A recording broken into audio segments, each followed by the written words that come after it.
Agoti komoto Bressive Chamangura Ivo vanosiva zviri mberi kunya kunun'una. Ivo vanosiva vangaite sevasingaone kana kunzwa, asi zvese vachiziva makore afanane, mazuva aharingane ari ese, upenyu aufanane, chaunodyara ndo chauchabata.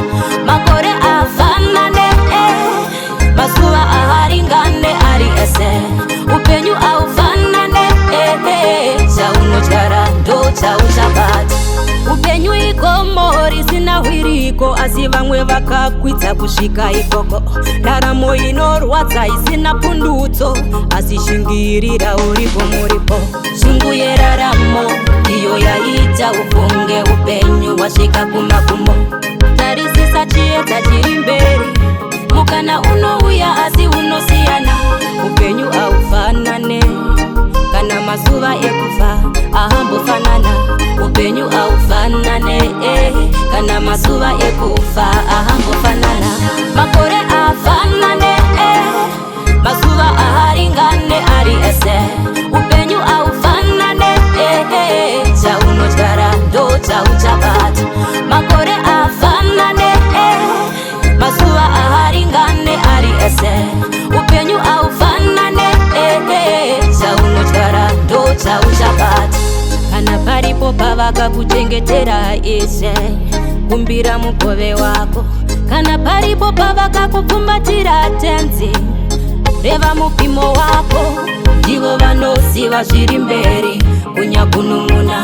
Ivo vanosiva vangaite sevasingaone kana kunzwa, asi zvese vachiziva.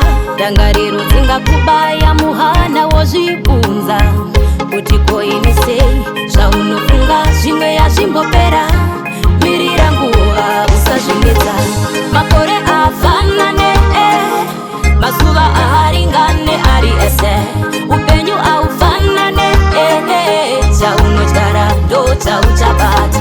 Makore afanane, mazuva aharingane ari ese, upenyu aufanane, chaunodyara ndo chauchabata.